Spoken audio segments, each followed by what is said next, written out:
भामंडल का इतना बड़ा तेज हुआ करता है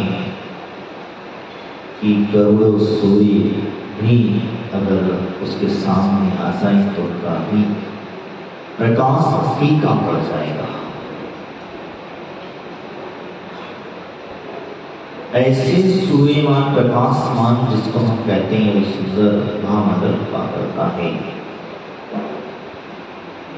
भामंडल की एक विशेषता और भी हुआ करती है।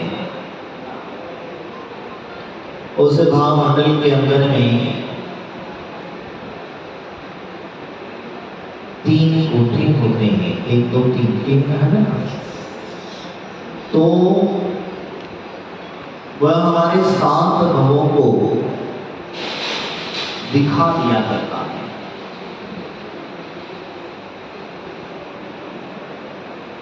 एक वर्तमान का, 3 भूत की और 3 भविष्य की।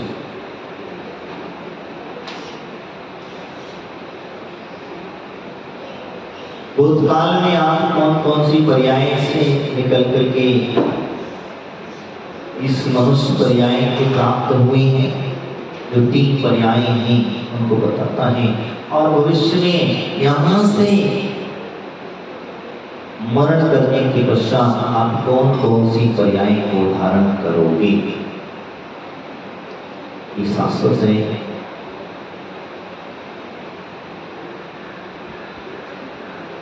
आपका भाव, आपके परिणाम उसी प्रकार से हो जाते हैं जिस गति में हो जाना होता है। इसीलिए कहा भी जाता है कि जिस गति का, जिस पर्याय का बंध हो सकता है उसी पर्याय के अनुसार हमारे भाव भी हो सकते हैं।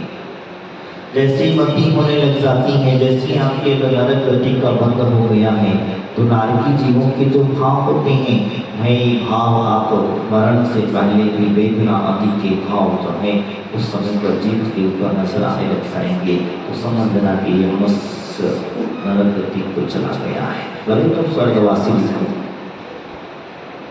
तो लिखते समय स्वर्गवासी, हर कोई जीव स्वर्ग चले जाए, स्वर्ग में इतनी जगह नहीं है, जगह है क्या?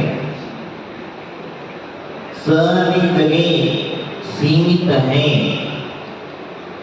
क्योंकि जब तक पुराना जीव वहां से जगह नहीं छोड़ेगा तब तक दूसरा नया जीव वहां हो सकता है क्या? पुराने को वहां से जगह हटाना पड़ेगी, तब पश्चात नया जीव जाकर के वहां जन्म लेता है। स्वर्ग की व्यवस्था में जब तक सिंहासन खाली नहीं होगा तब तक वहीं जाकर के कोई व्यक्ति दूसरा बैठ नहीं सकता है, वहां पर जन्म नहीं ले सकता है। तो जो व्यक्ति स्वर्गगामी हुआ करता है, स्वर्ग की ओर जाता है, उसके भाव त्याग की हुआ करते हैं। जो व्यक्ति त्याग में जीवन जीता है, त्याग करता है, वो नियम से स्वर्ग ही जाएगा, ये निश्चित है। तत्वा सूत्र के अंदर में एक सूत्र आया है, क्या केश्वरी सुनर्गेश्वरी नहीं, स्वर्गेश्वरी और भोगेश्वरी सुनर्गेश्वरी, इस तरीके से उन्हें कहा गया है। तो इन्हीं कहने का तात्पर्य मेरा ये है कि जो व्यक्ति रास गति आदि पर बैठे बैठे प्राण को त्याग देता है और व्यक्ति नियम से नरक गति को प्राप्त कर लेता है। इसीलिए हमेशा कहते हैं कि अपने जीवन में पुण्य का संचय करो। ये पुण्य और पाप दोनों ही हमारे साथ में जाने वाले हैं, तो इसीलिए हमें पुण्य का संचय करना है और ऐसा पुण्य का संचय करना है कि हमें भगवान की भक्ति आदि कर भक्तम और विधान आदि के माध्यम और भी अनेक अनेक नए नए तरीके से विधानों की सूची विधान कहे गए हैं और विधानों के माध्यम से हम भगवान की सूची करते हैं, द्रव्य आदि चढ़ाते, क्योंकि श्रावक हैं और श्रावक का मुख्य कर्तव्य होता है दीप पूजा और दान, तो मुख्य कर्तव्य हुआ करते हैं। देव पूजा यानी देवादिदेव गुरु आदि वास्ती आदि इसके अंदर में आ सकते हैं। तत्पश्चात दान वही 4 प्रकार का दान आदि के माध्यम से वह नित्य प्रतिदिन देता है और उसी का पूर्ण संचय कर लेता है। जो व्यक्ति नियम आदि से करता है, नियम आदि से कतराता है, 2 दिन 3 दिन 4 दिन 5 दिन हम लोग इस तरीके से विचार करता है, संयम लेने से कतराता है, वो कहता हमें कहीं डर लगने लग जाता है कि कहीं भैया तुम्हारी, समझ गए ना, कहीं तुम्हारी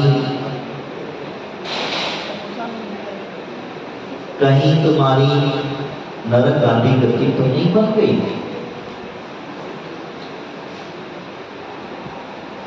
क्योंकि वहां जाकर के संयम नहीं हो पाता है और वहां जाने वाला जीव दुख ही दुख है, तो दुख की वजह से वो संयम का पालन भी नहीं कर पाता है।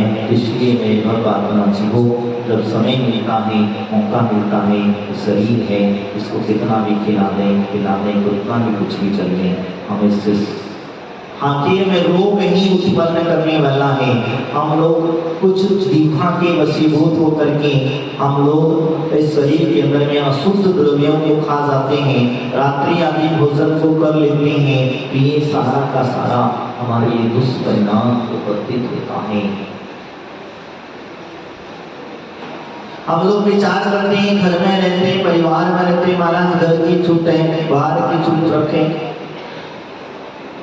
अरे भैया हम 1 दिन नहीं खाएंगे, 2 दिन नहीं खाएंगे, 4 दिन नहीं खाएंगे, तो क्या बिगड़ने वाला है, कुछ बिगड़ेगा? अरे विचार तो करो, आप एक बार चिंतन तो करो, सोचो, पक्का नियम तो करके देखो। एक बार ये पक्का नियम कर लेना कि हम रात्रि भोजन और जमीन का काटी तो है बिल्कुल नहीं खाएंगे, और पानी हमेशा छान करके पिएंगे, क्योंकि ये हमारे लिए हमारा कर्तव्य भी है और दायित्व भी है। आपने कभी चिंतन किया, विचार किया कि आप जितनी पूजा पाठ करते हो, जितनी भक्ति करते हो, स्तुति करते हो, और अगर आप रात में खाते हो तो पूजा पाठ का पुण्य बड़ा है या रात को खाने का पाप बड़ा है, या तो आप बताओ। हाँ, क्या खाने का? दूर से बोलना, जरा सुनाई नहीं देता हमें। हाँ, रात में खाने का जो है पाप बड़ा है, तो आप बताओ आपकी सूर्य की पूजा का फल कहाँ गया?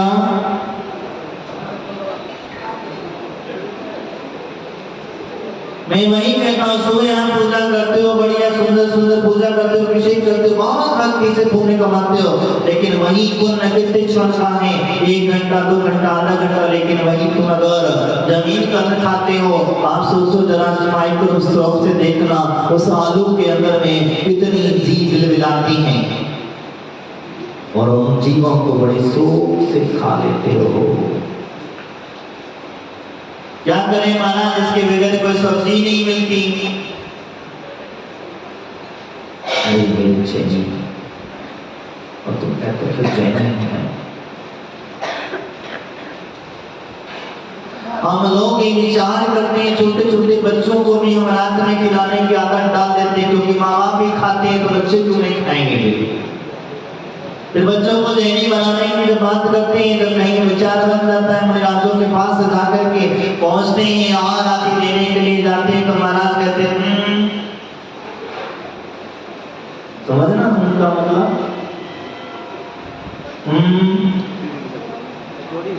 आलू प्याज कांदा लहसुन अदरक, महाराज अदरक छोड़ के बाकी सब्जियां आती हैं, तो भैया इसमें खाए।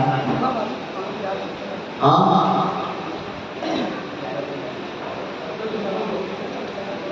अदरक छोड़ करके अगर हम कहते हैं तो अदरक के अंदर में क्या दोष नहीं है?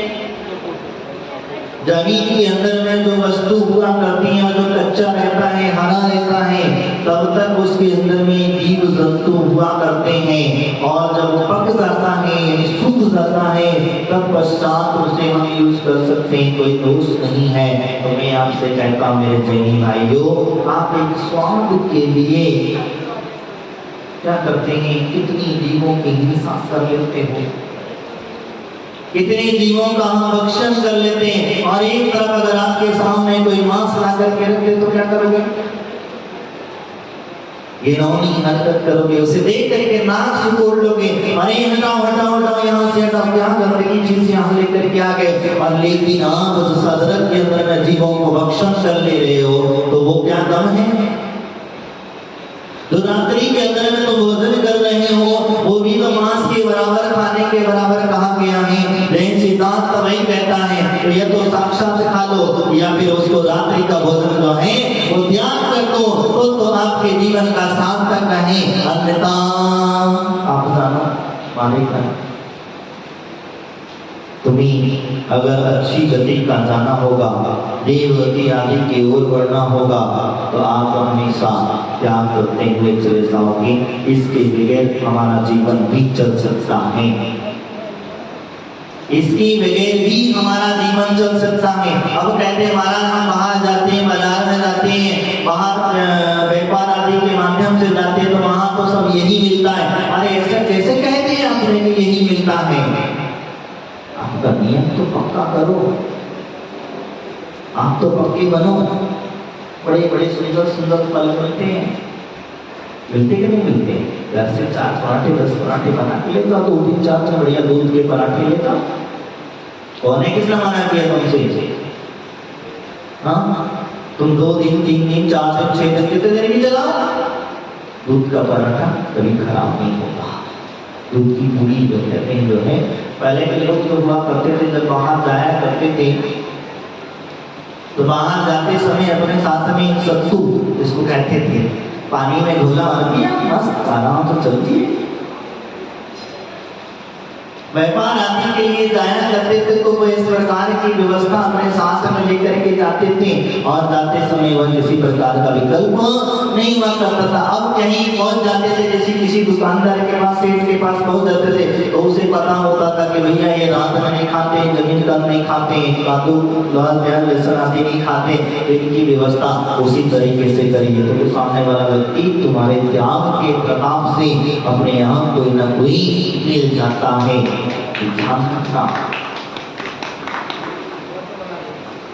तुम्हारी व्यवस्था अपने आप अपना पुण्य बनाते चला जाता है, क्योंकि तुम्हारा त्याग जो है वो त्याग व्यवस्था बनाती चली जाती है। आप बताओ हमने घर छोड़ दिया, परिवार छोड़ दिया, सबको छोड़ कर के चले आए, तो तुम सारे के सारे लोग हमारी व्यवस्था में लगे हो या नहीं लगे हो?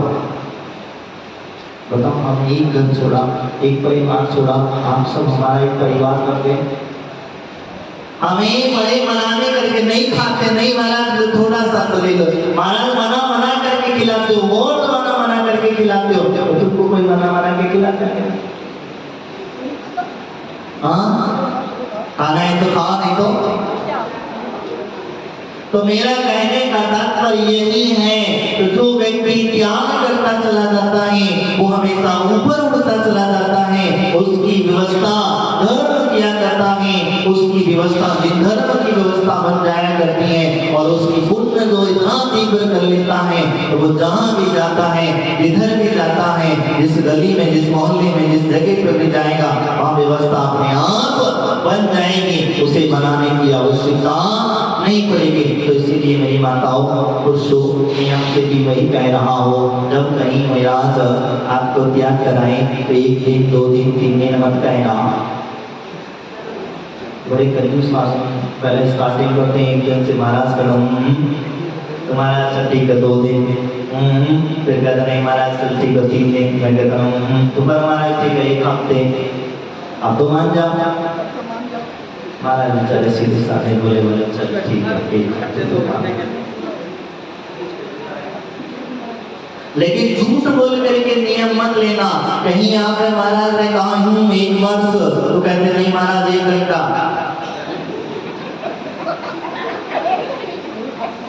1 दिन भी नहीं 1 घंटा, 2 घंटा वो कैसा होता है? मन में कह लो, बोले महाराज को नहीं बताना, बोले महाराज का हूँ मुंडी हिलाते रहना नंदी बैल के जैसी है, और वाके बाद मन में जो बोलना है वो।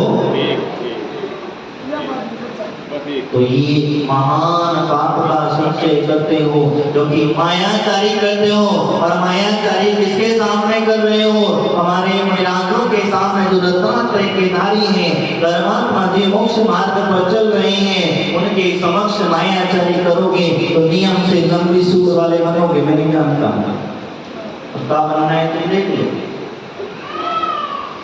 बनना है क्या? हाँ, कभी कभी ये गृहस्थ गति के जीवों को देख करके, प्राणियों को देख करके विचार कर लेना, कहीं इन्होंने हो ना हो, कहीं ना कहीं साधु संतों के समक्ष में, भगवान के समक्ष में इन्होंने मायाचारी की है, जिन धर्म के समक्ष मायाचारी की है, इसी का ही दुष्परिणाम है कि आज इन्हें दिन चुनौती हुई। इसी से कहता हूं आप भगवान जैसे की भक्ति आराधना करते हैं, यहाँ पर वो कह रहे हैं कि भगवान आपकी जो शरीर की कांति इतनी बड़ी तीव्र है, वह जो महामंडल जो आपके पीछे लगा हुआ है, वो महामंडल जो है हमें 3 भाव बता देता है। कौन सी? जन्म के, इसी भाव के 3 भाव बता देता है। तो मैं आपसे जो कह रहा था कि आप अगले भाव में क्या बनने वाले हैं, इसी का परिणाम है।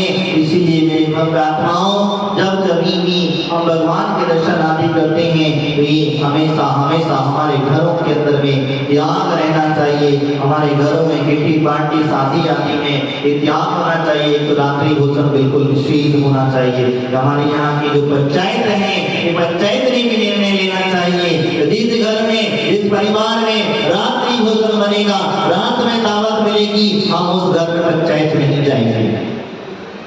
बस इतना ही तो करना है। ये करना चाहिए। अरे हम अगर नहीं जागेंगे, आज नहीं जागेंगे तो कल जागोगे। तुम्हारे जो छोटे छोटे बच्चे हैं आज धर्म से विमुख होते चले जा रहे हैं, अन्य धर्म के संस्कार उनके ऊपर इतने पड़ते चले जा रहे हैं। कॉलेजों में जाते हैं, स्कूलों में जाते हैं, अन्य प्रकार से उन्हें प्रार्थनाएं सिखाई जाती हैं और भी अनेक प्रकार से उन्हें सब कुछ सिखा दिया जाता है। उनके मस्तिष्क के अंदर में ब्रेन को क्रॉस करके वहीं और उनके धर्म की बातें उनके अंदर में मस्तिष्क में डाल दी जाती हैं। तो मेरे भव्य आत्माओं, हमारे बच्चे को अगर जन्म से ही हम उसे जैन बना दें, समझ रहे हो मैं क्या कह रहा हूँ? जब बच्चा जन्म पैदा होता है, पैदा होने के तत्पश्चात ही हम उसे जैन बना दें, जैनों के संस्कार डाल दें, तो दूसरे संस्कार कितने भी डालते रहना उसके ऊपर कतई भी असर करने वाले नहीं है। उसे कहते हैं जैन। और कलंक की तरह एक कलंक नाम के 2 व्यक्ति हुए, क्या उनके जन्म से जैनों के संस्कार थे।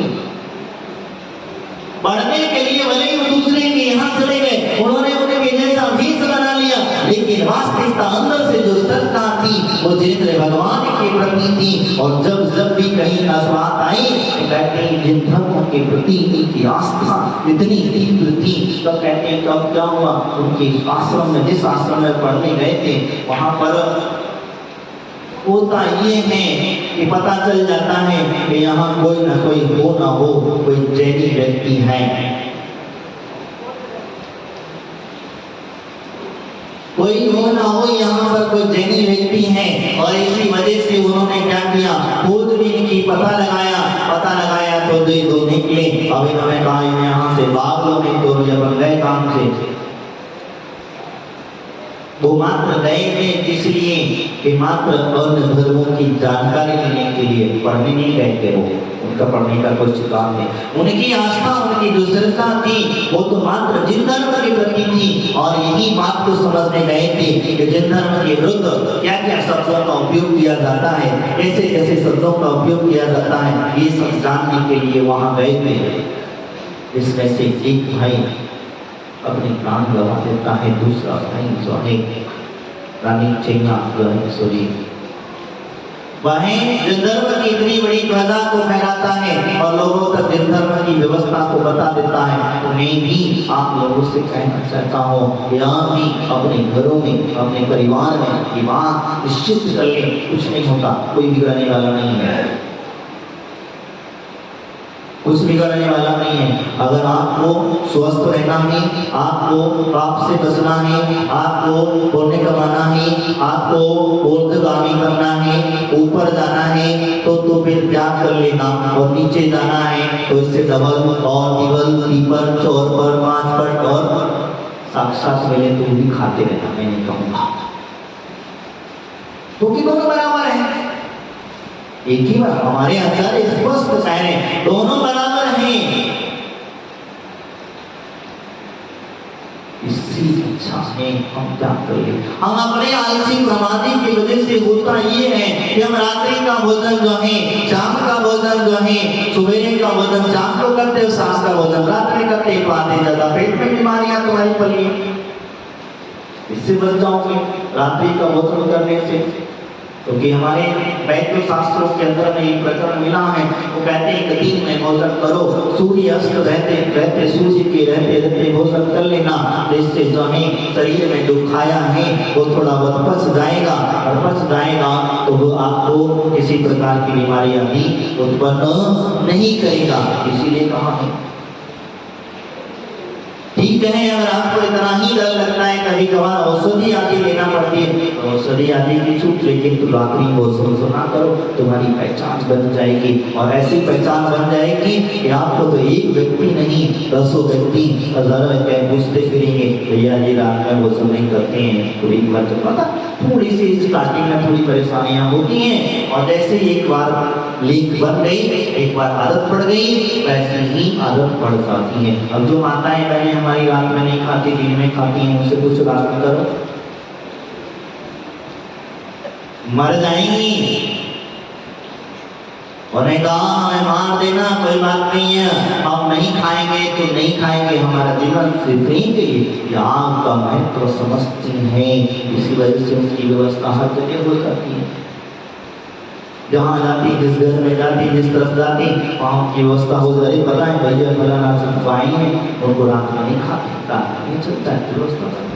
तो फिर तुम क्यों डरते हो और किस चीज से डरते हो? अरे ये धर्म के प्रति आस्था तो रखो, भगवान की वचनों में विश्वास तो रखो, मां जयवाणी जो कह रही है उसमें विश्वास तो रखो, हमारे निराल जो कह रहे हैं, आपसे बार बार जगा रहे हैं, इस पर विश्वास तो कर लो। एक बार उनके साथ में चल जाइए तो देख लो, समझ में आ जाएगा। यहाँ वही कह रहे हैं कि वो जो महामंडल है, वो महामंडल के अंदर में 3 भाव वर्तमान के दिखा करते हैं और 3 भाव भविष्य के दिखा करते हैं, भूत भविष्य जिसको कहा जाता है। यानी कि आपके, इसीलिए मैं कह रहा हूँ जब आप त्याग करोगे, आप जब मोक्ष मार्ग पर चलोगे, अच्छा सोने का संचय कर लोगे, तो फिर जब उसमें देखोगे तो आप बड़े सुंदर सुंदर दीप आदि को देखोगे तो करोगे हाँ आगे चल करके हम दीप बनने वाले हैं। और कहीं उस महामंडल में देखने में मिल गया, नरक में जाकर के मार